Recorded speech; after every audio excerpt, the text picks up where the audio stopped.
వాహనదారులు railway track దాటేందుకు ఎదుర్కొనే ఇబ్బందులు త్వరలో తప్పనున్నాయి. మహబూబ్ నగర్ పార్లమెంట్ పరిధిలోని మహబూబ్ నగర్ పట్టణంలోని టీడీగుట్టలో రోడ్డు ఓవర్ బ్రిడ్జి, దేవరకద్ర పట్టణంలో లిమిటెడ్ హై సబ్వేలను రైల్వే శాఖ మంజూరు చేసింది. Timmasanipalli, Veerannapeta, Boyapalli R O B, Motinagar foot over బ్రిడ్జిలకు ఫిజిబిలిటీ రిపోర్టు పూర్తయింది. రిపోర్టును రైల్వే బోర్డుకు అధికారులు పంపారవి. అవి కూడా మార్చి, ఏప్రిల్లో మంజూరవనున్నాయి. ఇవే కాకుండా శ్రీరామ్ నగర్, కౌకుంట్ల, జడ్చర్లకు సంబంధించిన ఆర్ఓబి, ఆర్యూబీల గురించి గతంలో రైల్వే శాఖ మంత్రికి, రైల్వే జీఎంలకు వినతి పత్రాలు అందజేశాం. వాటికి కూడా త్వరలో మంజూరు వస్తుందని అధికారులు తెలిపారు. మంజూరైన 2 బ్రిడ్జిలకు టెండర్లను త్వరలో ఆహ్వానించనున్నారు. కాబట్టి ఎక్కడెక్కడ భూ సేకరణ అవసరం ఉంటుంది అనే వివరాలు రైల్వే అధికారులు పంపుతామని తెలిపారు. జిల్లాధికారులు భూ సేకరణ త్వరితగతిన పూర్తి చేస్తే పనులు త్వరగా పూర్తవుతాయి. దేవరకద్ర, టీడీగుట్ట 2 బ్రిడ్జిలకు టెండర్లు పూర్తయిన వెంటనే పనులు మొదలవుతాయని దేవరకద్ర, మహబూబ్ నగర్ పట్టణ ప్రాంతాల ప్రజలకు ఎంపీడీ అరుణ తెలిపారు. మహబూబ్ నగర్ పార్లమెంట్ నియోజకవర్గంలోని మహబూబ్ నగర్ పట్టణంలో, అదేవిధంగా దేవరకద్ర పట్టణంలో ఏవైతే ఆర్ఓబి, మహబూబ్ నగర్ టీడీగుట్ట ఆర్ఓబి, అదేవిధంగా దేవరకద్ర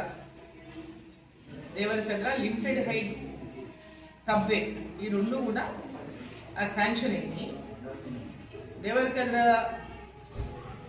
ఎందుకంటే ఆర్ఓబి పక్కనే గ్రామంలో 2 వైపులా ఊరు డివైడ్ అయినటువంటి సందర్భంగా అక్కడ ఇంకొక చిన్న లోకల్గా ఉన్నటువంటి ఆ పట్టణ వాసులకు అందరినీ కూడా క్రాసింగ్ కానీ దాటడానికి కానీ ఇబ్బందికరంగా ఉందని గతంలో రిప్రజెంట్ చేసినటువంటి సందర్భంగా అక్కడ ఆ యొక్క లిమిటెడ్ హైట్ సబ్వే శాంక్షన్ అయింది.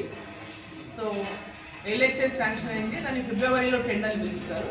అదేవిధంగా టీడీగుట్ట ఆర్ఓబి, టీడీగుట్ట మహబూబ్ నగర్లో టీడీగుట్ట, తిమ్మసానిపల్లి, అదేవిధంగా మోతీనగర్, వీరన్నపేట, బోయపల్లి, ఇవన్నీ కూడా రైల్వే క్రాసింగ్ దగ్గర చాలా టౌన్లో ఇబ్బందికరమైనటువంటి పరిస్థితులు ఉన్నాయి. చాలా లాంగ్ టైం ట్రాఫిక్ జామ్ అయినటువంటి విషయంలో గతంలో మరి కేంద్ర మంత్రివర్యులకు, అదేవిధంగా రైల్వే కూడా వినతి పత్రాలు ఇవ్వడం జరిగింది. దాంట్లో భాగంగా ఇమీడియట్గా ఫస్ట్ టీడీగుట్ట శాంక్షన్ అయింది. అదేవిధంగా మిగతా తిమ్మసానిపల్లి, వీరన్నపేట, బోయపల్లి, అదేవిధంగా మోతీనగర్ ఫుట్ ఓవర్ బ్రిడ్జ్, ఇవన్నీ కూడా ఫీజిబిలిటీ రిపోర్ట్ కూడా పూర్తయింది. వాటిని రైల్వే బోర్డుకు పంపించారు. అవి మార్చ్, ఏప్రిల్ లోపల శాంక్షన్లు వస్తాయి. దాని తర్వాత టెండర్లు పిలుస్తారు. టీడీగుట్ట దేవరకద్ర ఫిబ్రవరిలో టెండర్లు పిలుస్తారు. టీడీగుట్టది ఏప్రిల్ మిడ్లో టెండర్లు పిలుస్తారు. సో అదే కాకుండా ఇంకా మిగతా గ్రామాల పరిధిలలో కూడా శ్రీరామ్ నగర్ కానివ్వండి, కౌకుంట్లది కానివ్వండి, జడ్చర్ల వైపు కానీ అనేక ఆర్ఓబీలు కూడా గతంలో రిప్రజెంటేషన్లు ఇచ్చిన వాటికి సంబంధించి కూడా వాటి ఫీజిబిలిటీ రిపోర్ట్ కూడా రెడీ అయింది. వాటి కూడా తొందరలోపలే వీటితో పాటు వాటి కూడా శాంక్షన్ వచ్చి ఇవన్నీ కూడా త్వరలోపలే పనులు చేపట్టబడతాయని చెప్పి తెలియజేస్తున్నా.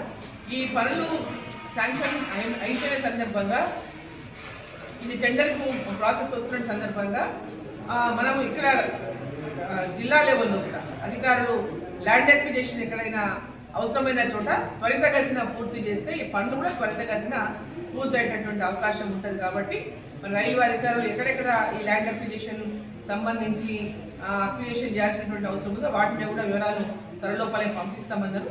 దాని తర్వాత జిల్లా అధికారులతో కూడా మాట్లాడి ఆ ల్యాండ్ అక్విజిషన్ ప్రాసెస్ కూడా ముందుగానే ప్రిపేర్ చేసుకుంటే తొందరగా ఈ పనులు పూర్తి చేయగలుగుతాం. కాబట్టి దేవరకద్ర పట్టణ ప్రజలకి, అదేవిధంగా మహబూబ్ నగర్ పట్టణ ప్రజలకి అందరికీ తెలియజేస్తా ఉన్నట్టు ఆ బ్రిడ్జ్లు 2 కూడా ఈ శాంక్షన్ అయిన బ్రిడ్జ్లు ఇమీడియట్గా ఫిబ్రవరిలో టెండర్ అవుతుంది దేవరకద్రది, అది టీడీగుట్టది ఏప్రిల్లో టెండర్ అవుతుంది. మిగతాయి మార్చ్, ఏప్రిల్లో శాంక్షన్ వస్తే ఆ తర్వాత టెండర్ల ప్రాసెస్ మొదలవుతుంది.